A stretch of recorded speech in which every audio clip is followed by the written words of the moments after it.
Hello, Hopkinton, and welcome to Highlights from the Hill, the television show that brings you all things Hopkinton Public Schools. You might be noticing that we have a different background. This is the first episode that we are shooting from Hopkinton High School. So this is really Highlights from the Hill, from the Hill.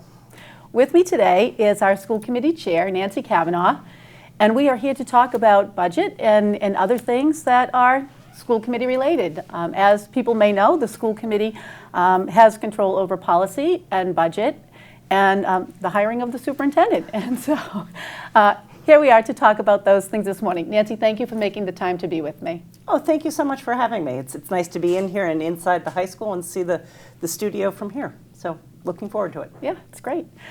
So we are embarking upon budget season, and I don't think people at home might know how much work goes into that process. We, as a district, Mrs. Rothermick, the Director of Finance and Operations, and I will meet with every one of the building principals, every one of the directors, even some of the department heads to take a look at their budgets prior to those budgets going to the school committee, prior to those budgets going to the town. So the season starts now and kind of wraps up for the school committee in January, but it doesn't really wrap up until we go to annual town meeting in May. I think people are sometimes surprised to find out it feels like we just finished with the FY23 budget back, a couple months ago, and here we are looking into FY24.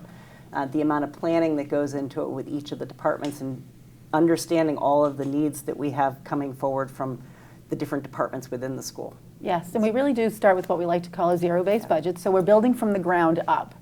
And so what we instruct our building principals and our directors to do is to really think about what they need. And when we ask them to do that, we really ask them to come with data to support some of the asks. Right, and I know the past several years, and it's actually as long as I've been on the school committee for the past 6 years, we really have had very tough budget seasons where we've had to make some tough decisions, where we had things that we really would have liked to have been able to provide for our students, but just weren't in the budget that we were able to work with the town with. Sure. And I think last year was a very interesting budget season. We had incredible increases in special education out of district costs, and we created a stabilization fund for that. So that was a Hopkinton first. And I think we really kept our budget increase from FY22 to FY23 pretty reasonable. I mean, I think it was like 2.88%, which was an anomaly. It feels to me like we've done a really remarkable job of taking the resources that are available to us and continuing the excellence that we have in the schools and really trying to hit where things face the students the least amount possible. But I would expect that there might be some areas that you'll be coming to the school committee with where there are some increases that are needed because we've put them off from one year to the next. I do think that FY24 could be a tricky budget year for us, for sure. One of the things that has happened this year is that we have had to put some positions into place in FY23. So we have those positions in place in FY23, although they weren't technically budgeted for. So we're going to see those turn up in addition to other asks in FY24. So I think that might be, those might be some of the drivers. Sure, and I know from what you said at some of our school committee meetings that the enrollment just continues to really grow in ways that we knew it would grow, but it always grows a little more than we expect. Yes, and you know that we have a couple of demographers that we've worked with now. One from the Mass School Building Authority, the MSBA, and we have access to them through the Elmwood Project. And we also have our own demographer, Dr. Arthur Wagman. And given both of those projections, we are in September at the point that they predicted we would be in June of 2023. So, the kids keep coming, and it's a great problem to have. I mean, we love to have this amazing enrollment and these amazing programs, but they come with a cost. Sure do, and I know from looking at other years, we brought in sometimes more than 60 up to 70 or so kids throughout the school year, so we need to make sure we have those accounted for in our budget as well, I would assume. Yes, and one of the things that I sort of like to do in terms of my own calculations is every time we have another 20 students, I like to think about that in terms of 1.4 FTEs. So you really need about 1.4 teachers for every 20 students that join the Hopkinton Public Schools. And just given those numbers, I think we can start to see where some of those personnel costs are going to land. I obviously haven't seen the budget presentations yet. I know they're coming up the next couple months, but tomorrow we have our meeting with the Select Board and the Appropriations Committee. Any sense of what is going to come from that meeting? Well, it's always hard to determine, and maybe for viewers, that meeting will happen tomorrow night, Thursday, September 30th. September 29th. And it's always very interesting because the town has a sense of how much money they have to spend. And a lot of times they'll say to the schools, can you kind of make a projection? And it's very difficult for us to do that without having all of the principals and the directors having had those meetings with us just yet. Because really, the building principals are the people who know what the buildings need.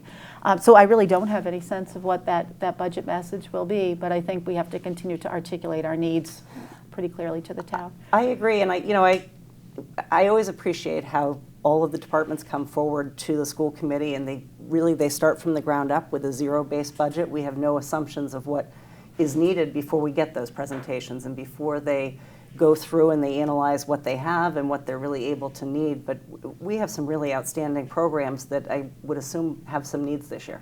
Yes, absolutely. And there are other programs that I think we just keep adapting to our students' needs. So when we look at, and this is always a kind of a blessing and a curse. Sometimes DESE will offer you grants, and so you start to do things that are, career and vocational and technical in ways that public high schools do, not in the way that vocational high schools do. But when the grant money dries up, you don't want to turn students away, so you include that program now into you fold it into your own set of offerings. So that's just an example, but certainly that happens. We had that really nice report on special education looking out at the next couple of years back in, May, June, July. I would assume there would be some asks coming out of that. Well, what I think has been interesting, I've been in Hopkinton for just over 6 years, and in the 6 years I've been here, we've added 700 students. And so when we add those 700 students, we always see in the budget a number of FTEs, and it will say we need another Spanish teacher, we need another third grade teacher, we need 2 second grade teachers. But one of the things that we really haven't thought about, I guess 2 of the things we haven't thought about, one is administration and the second is truly special education. I think we probably have an additional 100 students on individualized education plans, and we've absorbed all of those kids without, I think, taking a look at, some of the positions within special education and saying, have those positions become overwhelming for the people who inhabit them? And so, yeah, that was certainly an excellent presentation that Dr. Zaleski made for us, and I think that's something for us to look at. Yeah. I think we also have to look at our administrative team. When you have 700 more kids, we have not added a principal or an assistant principal. We still have those numbers, the administrative numbers sitting flat. Well, and I would imagine if we looked at not just the overall enrollment, but the enrollment of the particular buildings, they've got to be a couple hundred per building larger than they were back 6 years ago when I started anyway. And that raises, I'm sure, the need for more personnel, but also the space issues and how they're having to creatively juggle things around to make the students fit with the ability to still provide the right programming. We did just have an elementary school building committee meeting, and it was a public forum, but it was done virtually, and so people could ask questions. And someone did ask us the question, what will be happening to the other schools while you're in the process of either renovating or replacing the Elmwood School? And someone asked about, where are we with Hopkins enrollment? And I can tell you for sure that every classroom space right now at Hopkins is occupied. So one of the worries that we have now is, and I think right now we have grade 4 classrooms that have 25 students in them. And that's a lot. I think it's a lot. I mean, we're very fortunate in that they have, that really neat team model where people have course partners and you belong to a national park team, and there's some, I guess, relief, if that might be the right word, through special education teachers and paraprofessionals. So we still do a lot of differentiation and grouping there, but it is tricky. So I've shared with think publicly that we will probably have to empty the art room and move to something that looks like art on a cart at Hopkins, and maybe even take the library space and create sort of two, I don't know if I want to use sort of the word artificial, but just temporary classrooms there, so that we can maybe add 3 classrooms at Hopkins for next year. The 4th graders who have 25 in a classroom right now will become 5th graders. So that's not going away, As you're talking, I'm thinking back several years ago before the Marathon School was built, how we were having this almost identical conversation about Center School, about how there was art on a cart there for a number of years, how they were finding nooks and crannies to deliver specialized instruction, and how at Marathon we've even already added some classrooms. But at Hopkins, we also just put on 4 modular classrooms a year ago, a little over a year ago. Yes, it's hard to tell people, yes, we're going to put these 4 classrooms on, and this should alleviate some of the pressure. And then it's only a year or 2 later, and you say the pressure is returned. It's an interesting dilemma, because on the one hand, our schools are doing top-rate work in bringing families in that want to be here, which is great. Our community's grown in nice ways, has really supported the schools. But on the other hand, it also puts a little bit of pressure on to keep ensuring that we have the adequate space, the adequate programming, the right services for our students. It sure does, yeah. And I think sometimes about, Mrs. Bolello, when she'll ask for support staff, so for example, she'll say, I think I need another math tutor, I think I need another ELA tutor. And then you look at her numbers and you realize, yes, she does need those people, but what we're seeing are the benefits of those hires. So that we just got our MCAS scores. And in the 5th grade, for example, not the achievement scores, which are also very good, but if you look at what we call growth percentile scores, the student growth percentile scores in grade 5, typically you like them to be around the 50% mark, because then you know that your kids are keeping pace kind of in the middle of the pack at least. Our 5th grade are hovering around 70. Wow. I think that math might be slightly below, and ELA is slightly above 70%. Those are astounding scores, and we're getting them even with these numbers. That's so fantastic. It speaks to the dedication, I think, of our building principals, our teachers, our paraprofessionals, tutors, everyone who inhabits our schools, really. So this I'm going to take as an opportunity to put a plug for people to watch school committee meetings, because my recollection is Mr. LeBrod will be presenting the MCAS, something on the MCAS scores in the future. I know not this week, but I think it will be October 13th. Okay, so 2 weeks great. from tomorrow night, he should be revealing those scores. little teaser maybe, so people will tune in then. And maybe just to get back to that whole notion of how we sort of take care of our kids, I think we've also added positions that I think they illustrate our care for the whole child. So we have a position now where we have someone who works at 60% social work and 40% school adjustment counselor. We were super lucky to find her.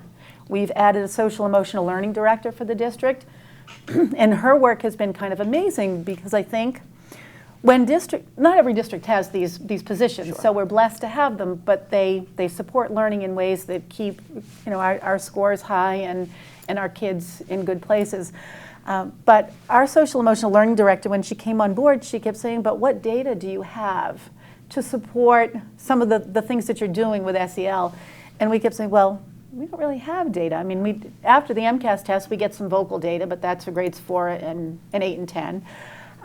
But she has been able to implement some things that allow us to really drill down and see where students are in terms of their social, emotional, behavioral ability to access curriculum. So when you can clearly identify the problem, then you can build programs to clearly address the problems. That's great. I have been to a couple of things where she has spoken and been very impressed with the work that she's doing, and appreciate that she's helping as a resource to make sure our students are ready to learn, that they're able to access the curriculum in ways that they might not have been able to otherwise. Yes. On November 8th, we have a professional learning day for all of our educators, and she will be presenting to high school teachers in the morning and to middle school teachers in the afternoon. So we're really looking forward to that. That's fantastic. Yeah. And we have also added a director of English language acquisition, equity, and access. And the English language acquisition portion of her role is to really take a look at the success of our L students and any obstacles that they have to learning. When I got to Hopkins, and I think I say this all the time, so forgive me for repeating myself, but I think we had about 40 students who were identified as English learners. And you know, today, if we count in our former English learners, it's over 400, but it hovers around 250 kids who are getting English learner education. We had 2 teachers, I think we're at 11 teachers. So when people keep saying, where do all these FTEs come from? I mean, there's an example of adding 9. Yeah. She's also been instrumental in getting the English Learner Parent Advisory Council up and running. Yes. So. And I'd love to give a little plug for the English learner parent. We had a family moving to Hopkinton from Turkey, and we were really unsure of the placement for these kids. And we said, well, let's just do, you know, sort of really quick math assessment, and then we'll have a good sense of if we're placing them correctly, because it's hard to know what the curriculum looks like in Turkey. And one of our, you know, LPAC parents said, well, that's where I'm from, so I'm perfectly happy to take all of this and translate it for you into Turkish, so that when these kids come, it will look super familiar to them, so they can access the math without a language barrier. That's wonderful. So, I mean, that's the kind of gifts that we get back from the community. They're a really wonderful group. I had the opportunity to attend one of their events in the spring, and really looking out for one another, looking to expand and to reach out to other people in the community who might benefit from that support. Yes. The social media page for those that have not found them on Facebook, so Yeah. Hopkinton LPAC. Yes. Yeah, so I think we are moving forward into what I continue to call that tricky budget season. But as I look at it, I think that when we make our budget presentations, and we do them over and over again, and I think with full transparency, I think that the community will be able to take a look at the asks, and it will all make sense in terms of numbers. Always the presentations that come before us on budget are really helpful for the school committee to understand, but I love how the documents are all put out there on the website, so the people who don't watch the entire meeting are able to pull them out and look and understand why is it that we're looking for this particular need or that particular need, to understand what's needed. And I know we've traditionally enjoyed such tremendous support from our community. Yes. We really are very fortunate that the community looks to see and hears what we need and wants to support us in the work that we're doing. Yes, I mean, I think I probably owe several thank yous to the community. Not just for all of the financial support, which I'm fully grateful for. I mean, we get that all of the time. But I think that when we ask anything of them, they kind of rise to the occasion. I don't know if people have traveled on Hayden Row in the morning, but I think that the traffic is probably half of what it used to be. And that, I think it's a gift to the town, to be able to have that. But if we keep working on this particular building, the high school, I think we're going to be able to kind of conquer the traffic issue. Mrs. DeBow at Marathon has redesigned drop-off and pickup so that there is enough space on the Marathon campus for the cars to queue up so that they don't back up on Hayden Row. We don't have that problem with Hopkins because there's an enormous amount of space for cars to queue up down there. And the middle school has figured it out as well. This campus, and I said it last night at our ESBC2 meeting, this campus was built in excess of 20 years ago. And so, at that point in time, this community was half the size that it is today. So it's no wonder, really, that we struggled to get the cars off Hayden Row here, because that's not what this space was built for. But we do have plans underway, working with some engineering firms, to try to reconfigure some of the parking here, maybe be able to take the tennis courts and move them to a field out back. And if we were able to do those things, there'd be a lot of room for cars to queue up on this campus, and maybe to come up with a design that kind of makes sense. I won't be insulting to any of you students, but it's chaos out there in the morning. So if we had a route that took our folks in and out with some kind of, I guess, logical direction, it would be pretty great. Sure. I do notice that the middle school is different, because I have a middle schooler and I have had to pick up in the afternoon. Much different. I've never had to queue out even at the end of the driveway. I'm always in there ready to get her. But I know that the community would appreciate if we're able to really solve this even a little bit more. Yes. It makes it difficult for people who are just traveling Hayden Row if we're not able to get all our cars off the road. Yes, and I know that the community looks and says, well, you'll incur a cost if you take those tennis courts and move them out back.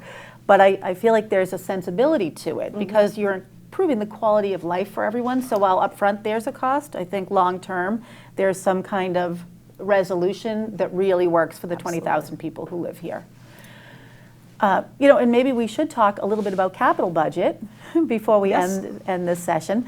There's a lot, I think, coming up in the next few years that we need to think about.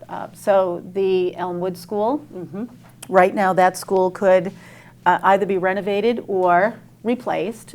And the two options on the table through the Mass School Building Authority are a 2-3 school or a 2-3-4 school. Well, I think one of the advantages to a 2-3-4, just financially, because we're talking budget, is that the MSBA would be reimbursing for another grade. So that's lovely. And presumably that would alleviate some of the stress in the higher grades that we have now. If we took the 4th grade and put it in with the 2nd and 3rd, if we were able to make that a solution that works and is supported by the community, it might decrease the amount of work we need to do to some of the other buildings. Yes, it's very interesting because the MSBA is willing to study what would happen in terms of 2-3 or 2-3-4, but they don't want to look, and I understand why they don't, at what would happen to grades 6, 7, 8, 9, 10. And when you're able to start shifting kids, it's like releasing a pressure valve. So that's another great option. So we have that. We have some construction out here in this parking lot. In the event that you build a 2-3-4, or whether you don't build a 2-3-4, the Hopkins School has needs. We just said that we put 4 classrooms on and it's bursting at the seams. So there's certainly going to be a major capital project at that building as well. Yeah. So, when we look at that, several years ago, Mr. Khumalo, our town manager, had asked all of the town leaders to come together and have a conversation about where you projected your capital needs to be over time. And I think when we went to that meeting, and I know this is a frightening number for people to hear, and I don't think we've said it out loud in a number of years, but we're probably thinking about capital needs for the schools in excess of $200 million over a lengthy period of time, but not really a lengthy period of time. We've got to really get those buildings kind of going right now because the kids are already here. Sure, and when you say $200 million, some of that would come back through the MSBA. Yes, that's that would very not true. all be incurred by the taxpayers. Correct, yes, yeah. And the MSBA does have some, so say for example you needed to make some changes to a building, but you intended to keep that building in place, but it needed new boilers or roofs or windows, those kinds of things. MSBA does have programs for that as well, so that's always something we can look into as well. That's great. Yeah. Anyway, all of this keeps us very busy, both you and me. Yes, it does. In a good way. It sure does. It's exciting to be able to vision what our schools will look like in the coming 5-10 years, to know that we will still be able to continue to offer the excellence that we have in education here. Matter of fact, I saw Niche came out with some new rankings. I saw our district was looked like number 2 ranked by Niche. Yes, this year. I think so. But I know that's only a part of the story, but I do think it's an accolades for all the staff and the teachers and the administrators who are working so hard to keep pushing things forward on a very responsible fiduciary budget. Yes, and you know what, while we always say the kids are our clients, those kinds of rankings really do validate the work. Yeah, it makes you feel good when you see it. It does. Yeah.